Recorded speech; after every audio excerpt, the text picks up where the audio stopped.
when I'm outside, but it's freezing when we're inside. Oh, we've got footage. They've rolled off. They've rolled off for seeing who's going to go first. Still got PPTQ up there. Are we good for volume now? Yeah, it's okay. All right, cool. Tell us when we're live, by the way. We're live.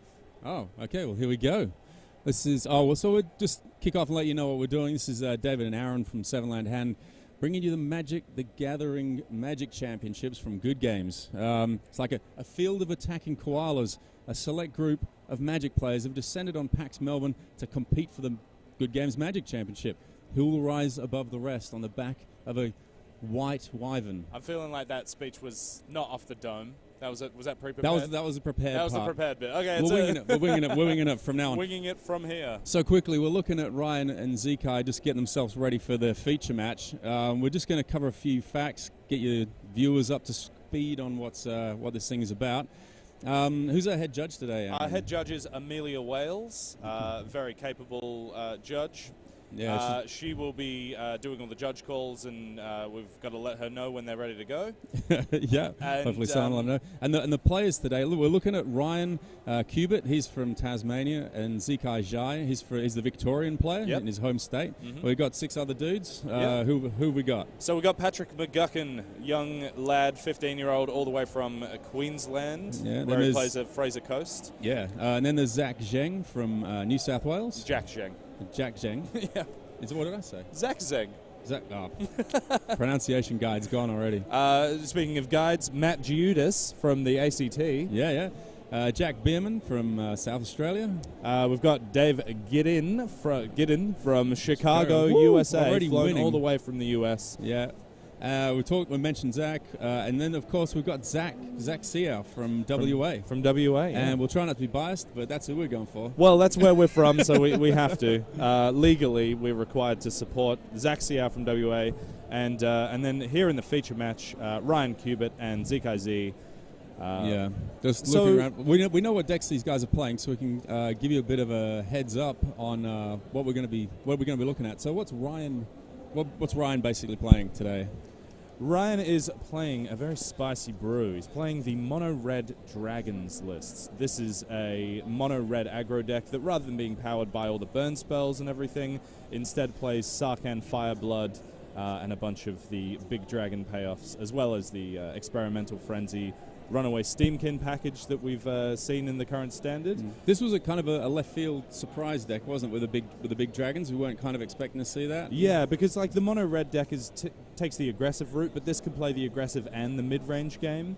And then Zikai is going to be on the what is now a stock Golgari list with the Explore package and a bunch of ways to generate value. So you say it's stock, but for the listeners who are not familiar with Golgari, what are we looking at there? We're looking at Vraskas, big card advantage planeswalkers, which are going to take over the game left unchecked. And then we've got black-green, like is it in the current state of like Guilds of Ravnica, the black-green that's been very popular. The guild's just very powerful, full of powerful stuff, good removal spells. This is just full of explore creatures to generate value, card advantage, and then kill spells and planeswalkers to take over the end of the game. Borrows, I say it's from Guilds of Ravnica being Golgari and all that sort of stuff being popular now, but it's got plenty of cards it's borrowed from previous sets. For sure. Like we've been talking about Ravenous Chupacabra as a nuts removal. Suddenly come into its own. Yeah. Cool. All right, we should be ready to tell them to kick off now. Yeah, ready to go. Ready to go. That's us. Wow. Well, we're fading out of view.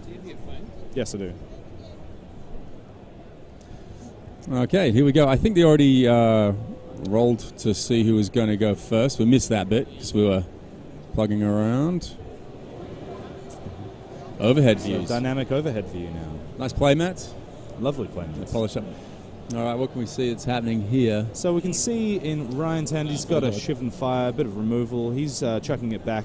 Looked like he had a lot of land. A lot of land there, yeah. I think this deck wants to get on the board in turns 1 and 2. back it up with a Sarkhan and a bunch of dragons, but his hand was a bit chock full of lands and removal So spells. if he had like 4 or 5 lands in there, and he's got a lot of cheap creatures, he can probably take a hand with the least amount of lands. Yeah, right? yeah. Zikai, pretty happy with his hand. It looked like it had a mixture of lands and spells. So Zikai is going to be wanting to deal with Ryan's early threat and drag the game out and do the Golgari thing of making this a long game. Yeah, it looks like his hand was just 5 lands, a Golgari Finebroker, and a Jade Light Ranger. Okay, so he'd be trying to get out there with the Jade Light Ranger early. Yeah, so he's got a Memorial to Folly. He's just going to set up. The Jade Light Ranger will draw him into some more gas, and Ryan is mulliganing to 5. So let's talk about Jade Light Ranger, because it seems a bit of an innocuous card when you just pick it up and look at it. Yeah. But what's its function in Zikai's deck? Its function in Zikai's deck is doing everything it wants to do. It puts a body on the board. If there's lands on top of your deck, it puts them in your hand. If there's cards on top of the deck that you want or don't want, you can choose to keep them there or not. And either way, in that case, Jade Light Ranger is going to get bigger. You can just win the game with a 4/3 sometimes, and it's also just drawn you into gas, or like you draw some lands that you didn't want to draw over the next few turns. Looks like Ryan's keeping his 5, which is doesn't look like he's got any lands, and he's just there's two mountains. Two mountains in there? Battle for Zendikar full arts. So tricky. There you go. All right, so that even though he started with 5 cards, that's not too bad, is it? I mean, it's bad card advantage wise, but he's kept a hand with Chain Whirlers and Rekindling Phoenix. So Jade Light Ranger's you can see down. Zikai's already out of the gates with a bit of value.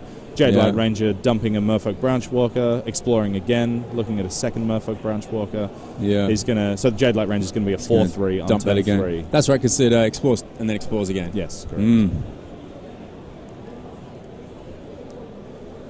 The Chain Whirler is going to come down as a bit of a first strike blocker. Yeah. Zikai's going to take the first point of damage, go to 19.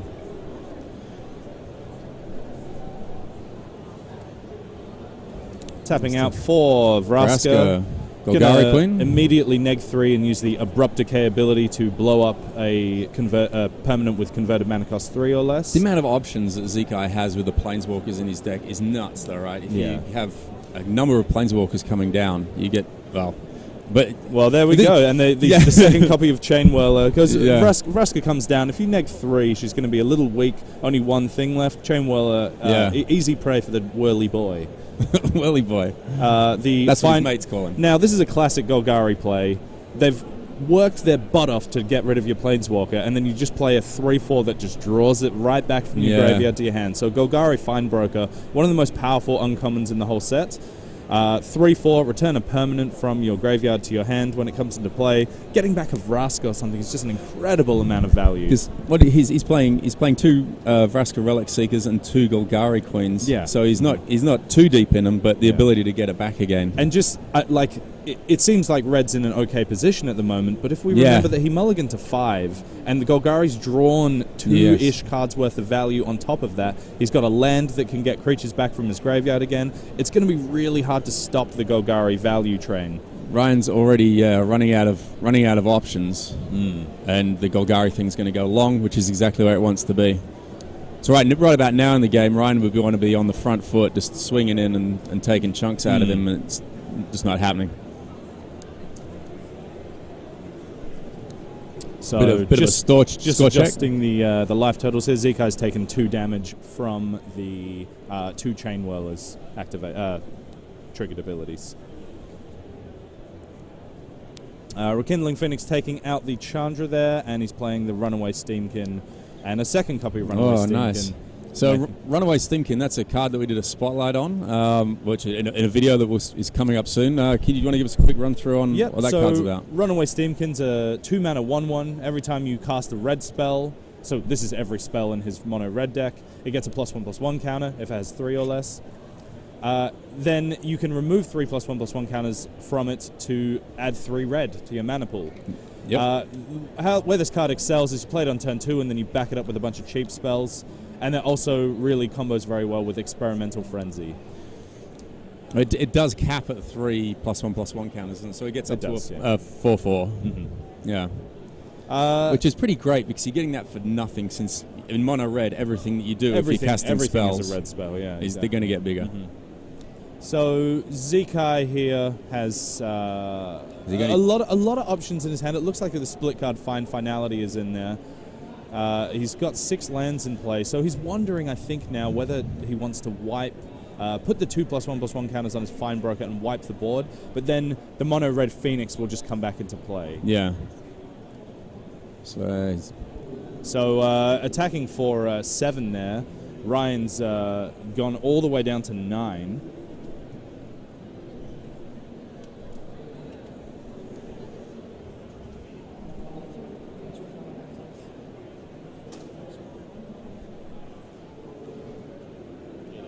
And he's cast the Finality post combat. The Phoenix will be coming back. Yeah. Looks like. Yeah.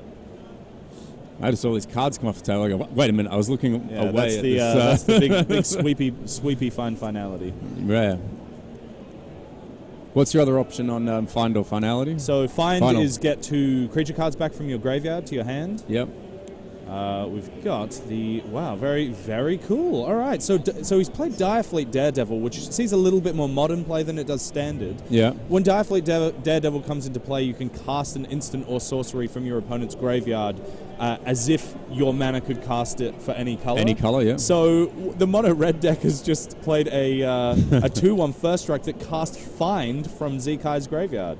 So he's actually got a bunch more cards in his hand. He's a bit back in the game now. That's very interesting. Not seen that play yet.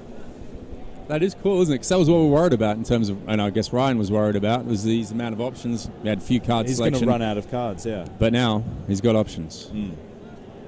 So doing a bit more exploring. Zikai going through his options. Yeah, he's doing a bit more exploring with a Jade Light Range. He drew a land and dumped a Llanowar Elves into the bin. Yeah. Ryan very much on the back foot here after taking that big attack last turn. Rekindling Phoenix now just back on blocks to just throw under that huge Golgari Finebroker, which is a 5/6 now. Will he have anything? Is he playing anything that can help him get that Rekindling Phoenix to destroy the big 5? This big red deck doesn't really have a lot of great ways to kill a 5/6. You've got Banefire, you've got throwing a bunch of creatures in the way. But if we have a little bit of a lava coil, like so you can attack in, burn it, or you generally can. But Phoenix has got flying, obviously. You're generally going to lose. Like the mono red deck is not good at dealing with large creatures. Right. It does have Fight with Fire, but you need 10 mana to be able to do the top end of that. 9 mana. Yeah. And Lava Coil only does 4, and you would need to combine it with combat damage. So a 5/6 on the board, outside of just throwing a Phoenix under it every single turn, you don't have a great almost amount 2 of for ways wanting to deal yourself with it. every time, is it? Every time, yeah. So what's Ryan's plan from here? Ryan's plan from here is to just kind of draw an experimental frenzy, I think. It's going to be one of the only ways for him to get a great amount of card advantage as this game goes on. Yeah. But Zikai's just setting up behind a bunch of value. His Finebroker, he knows he can't just keep attacking into the Phoenix. But the longer this goes, Ryan isn't going to have anything in his deck that can deal with this bank of Golgari creatures, right? Yeah, generally. Because if every Golgari creature comes in and generates some value, the mono red deck, every creature that comes in does something or another. But maybe it does something a little bit more mediocre. But maybe that's why Ryan's leaned more towards the dragon end. The longer the game goes, he can start dumping some about that, dragons right? out of his deck. Yeah. So if we have a look at his list here. Yes. 3 Sarkhan Fireblood, so that's going to be drawing discarding cards he doesn't want. Demanding Dragon, Varric's Bladewing are the big dragon payoffs. Yeah. Hopefully he will be able to use those to get back into this one.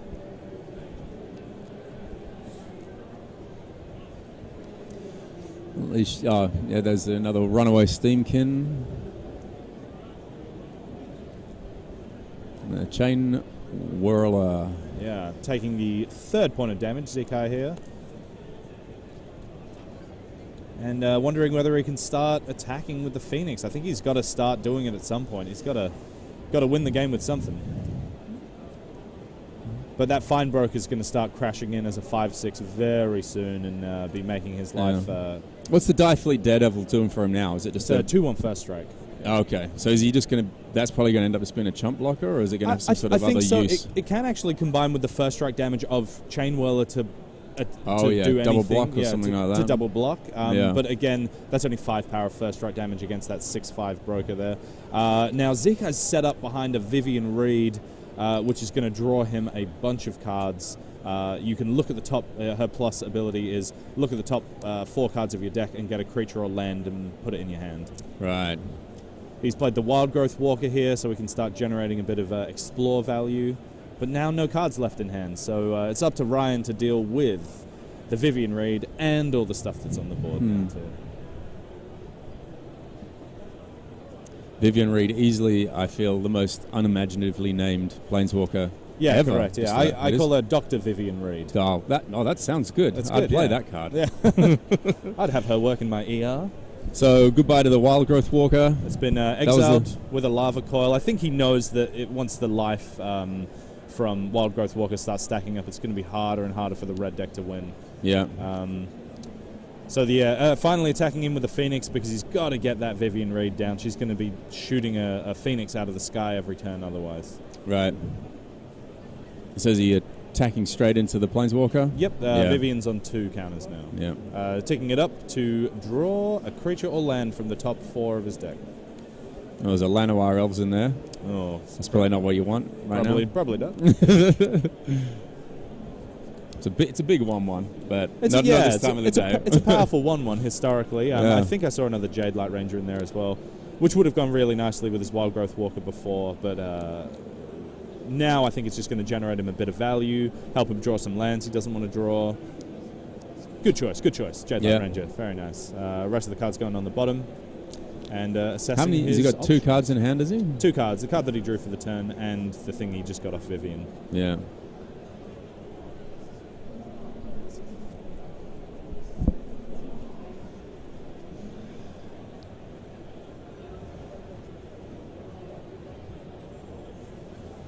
Doing a bit of quick maths by the looks of things. Quick maths. Yeah.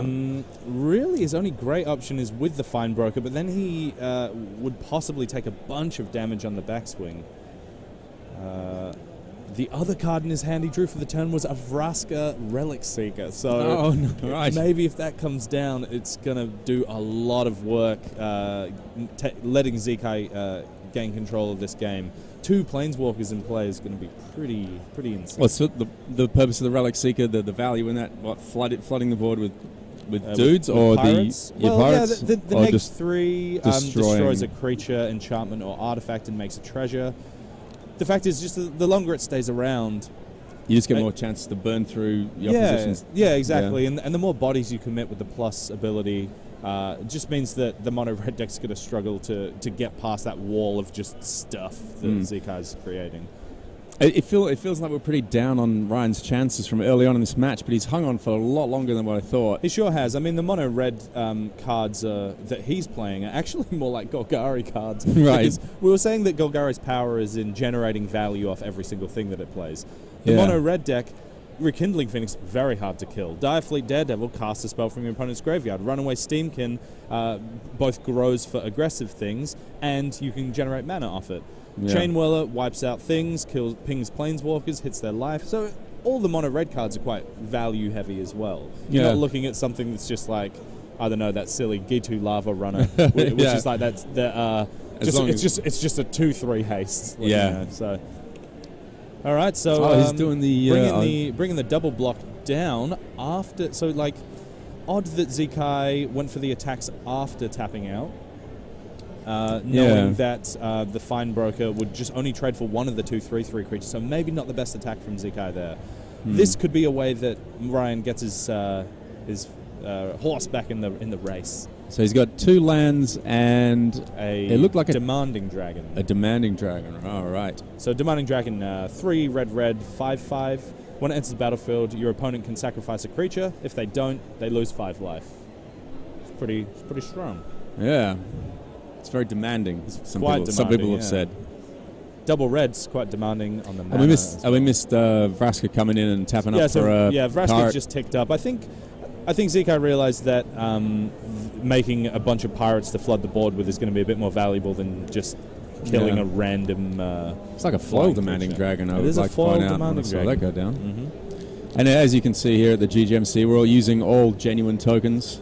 Yeah. So that pirate token, I mean, I don't know what we're talking about. We were drawing our own on the back of we pieces. sure were. So Rekindling Phoenix just crashed in and took out the Vivian Reed. Yeah. So her contribution to the Golgari Valley train is ended. Zikai assessing his options here. Sacrificing the random creature that he had in the middle of the board there. I think it was a Merfolk Branchwalker. It's a little bit glary on the cards there. It is a Merfolk Branchwalker, yeah. So just sacrifice the 3/2 and Ryan gets a 5/5 flying for his troubles.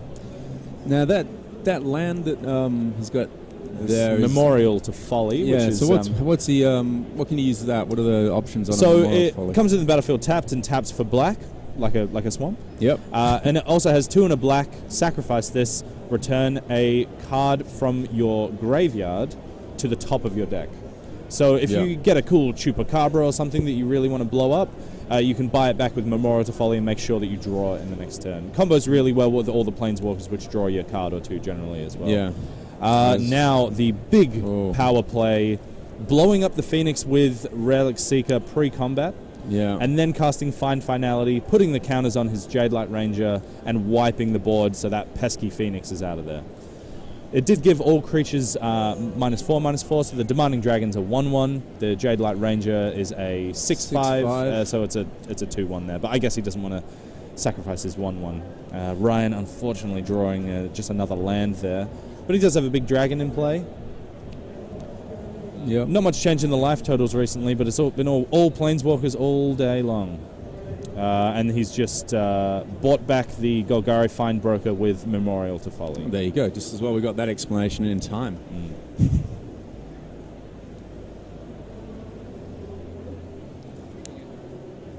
And there he is. There he is, the Findbroker.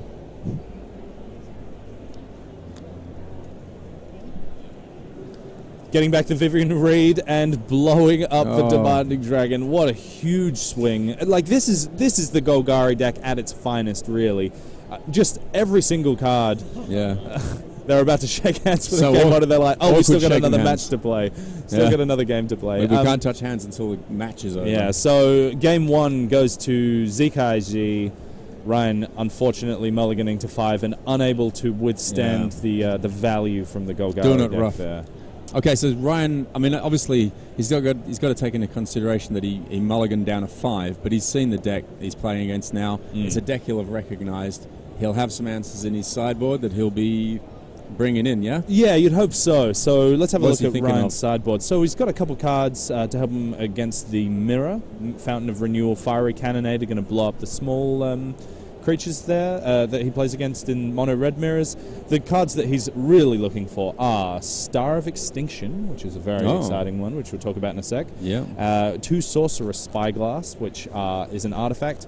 Comes into play, you look at your opponent's hand, and then you can name a card of which activated abilities cannot be activated anymore. So you look at your opponent's hand early, as an artifact comes down on turn 2. Look at their hand. They've got a Vivian Reed in there that's going to cause you some trouble on turn 5. You both get the information of looking at their hand and making your decision based on what's in there. Even if you don't see anything with activated abilities in there, he knows that Vivian Reed's going to give him a lot of trouble.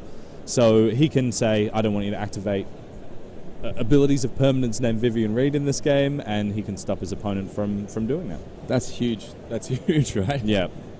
I suppose that's the advantage of having a broad spread of cards. Like like if you've got 4 obs, then that can really hurt you. But he's got a variety. He's got what I said, 3 different, six planeswalkers. Yeah, in there. 6 planeswalkers. Yeah, exactly. 2 of 3 different ones. And that's actually really rough for the person who's playing the Sorcerer Spyglass, because you could just name Vivian Reed. They don't have any in the hand. They draw a Vraska, and you go, yeah, goodness.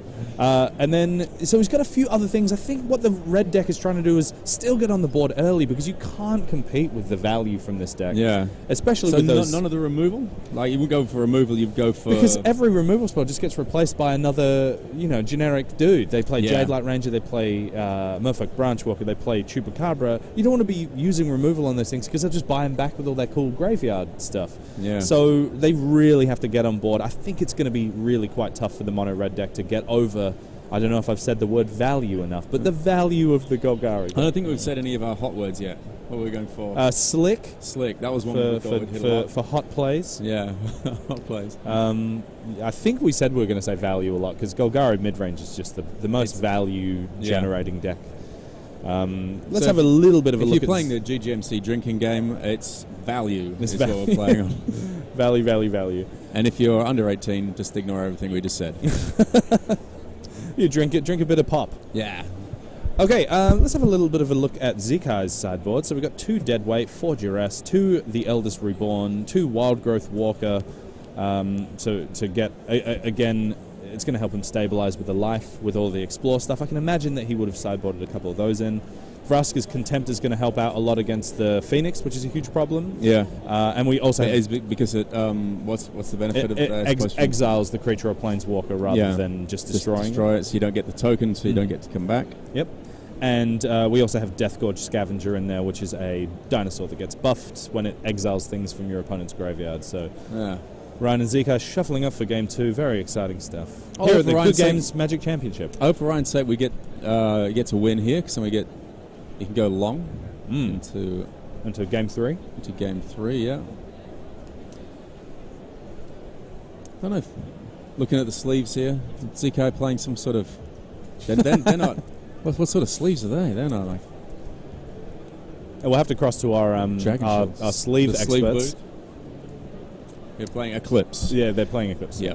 Eclipse blue sleeves. Thank you, sleeve team. Looks like Ryan's on the solid Dragon Shield black. And it looks like our judge Amelia Wales is on the chicken burger plan. She's on the chicken burger plan, top right screen there. Thank you, Amelia. So are we, but here we are. They've started. Faded us out off camera. So we have been delivered burgers. Game 2, the mono red deck looks like they've both kept their 7s, and the mono red deck with no teardrops. Does look like he's bought it in.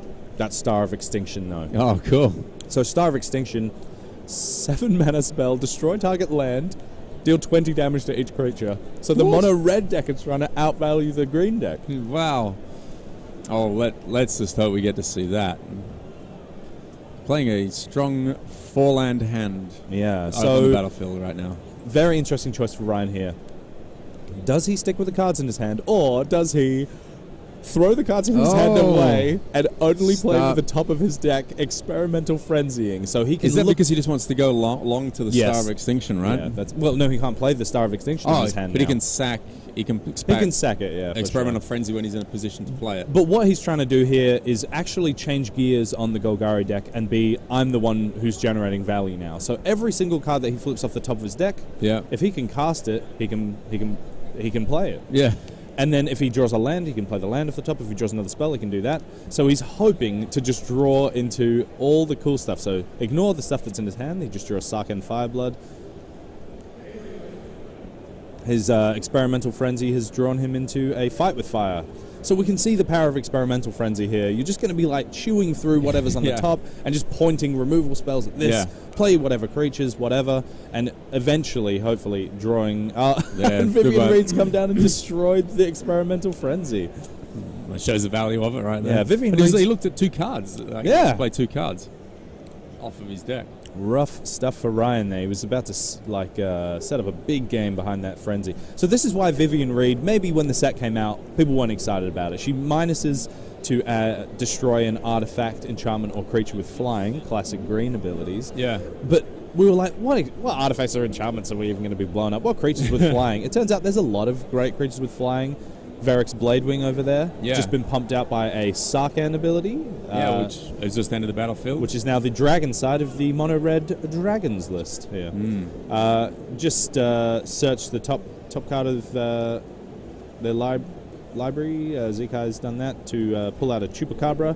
Chupacabra's coming down and popping off the Varric's Bladewing. and the Jade Light Ranger is going to hit up the Sarkhan there, take him down a peg or two.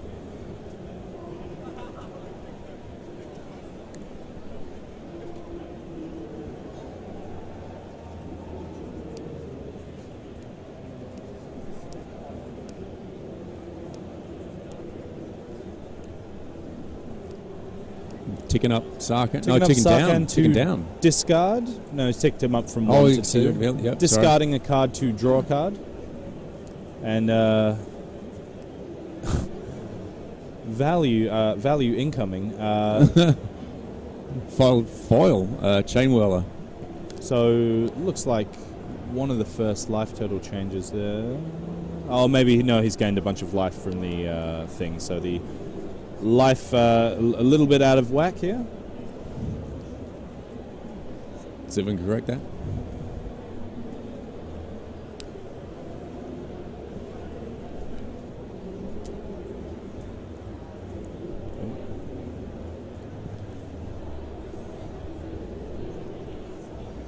Okay.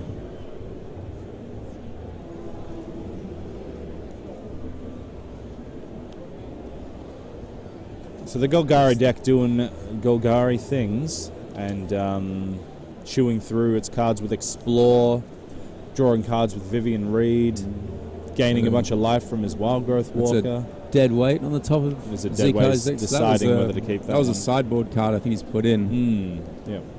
I think he's maybe sideboarded expecting that Ryan is on the more low to the ground mono red plan. Right, yeah. Whereas Ryan's actually on the bigger dragons plan. Because the neg 2 is not going to do a bunch of damage like for the Chain Whirler example. For example, it's not going to hurt. Well, make it a 1/1, but not going to kill it. Now all in on Sarkhan. Yeah, I think Sarkhan's going to take a bunch of damage, or maybe he's even just going to ignore. No, Sarkhan's out of there, and it's taken another 3 damage for Ryan, down to 11.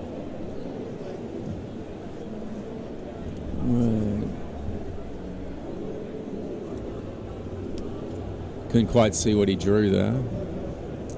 Ryan, he's really up so against on the back foot. Yeah, really, you'd want to see if you're playing mono red the battlefield in a mirror of that, really, wouldn't you? Yeah, like a bunch of red creatures, and you're just hammering into the opponent and keeping his threats to a minimum.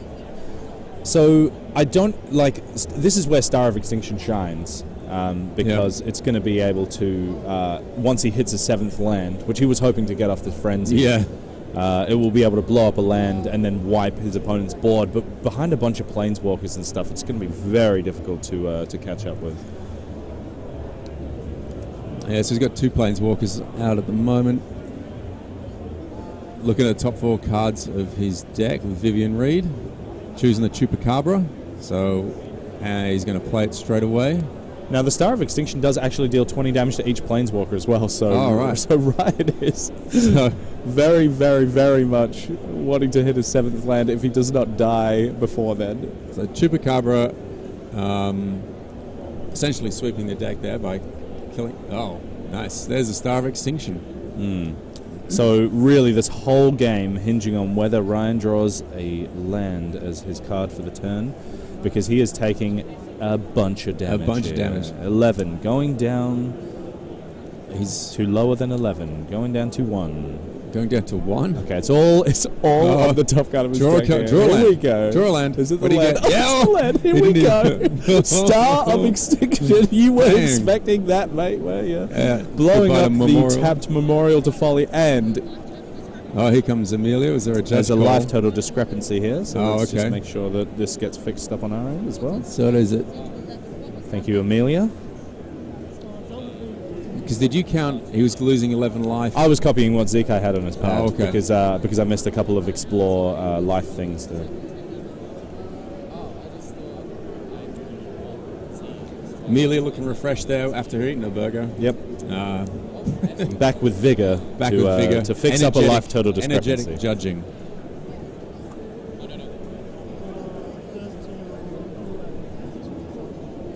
Did he think he had lethal there, do you think?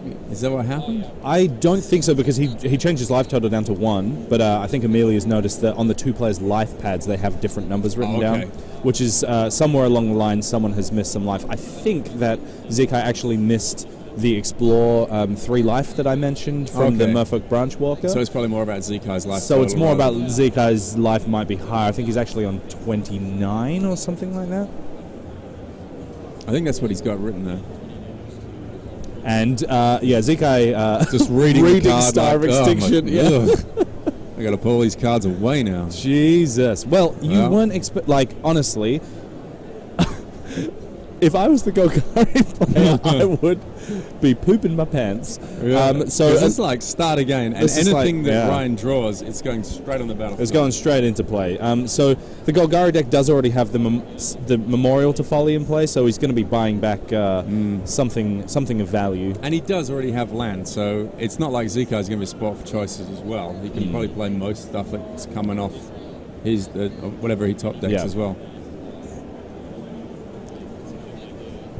Ryan just pushing home the advantage of how much stuff he killed and how much he killed it by.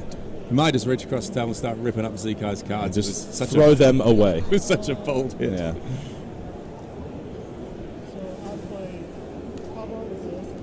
So they seem to be having a discussion about which land Ryan destroyed. It's not a basic land, is it? No, it's just a target land. So he definitely looks like he pointed towards the...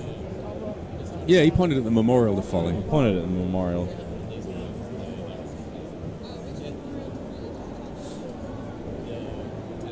Now, yeah, so he's sacrificed it. So he did destroy the first Memorial to Folly, and now he's sacrificed the second one to get a card from his graveyard back on top of his library. Right.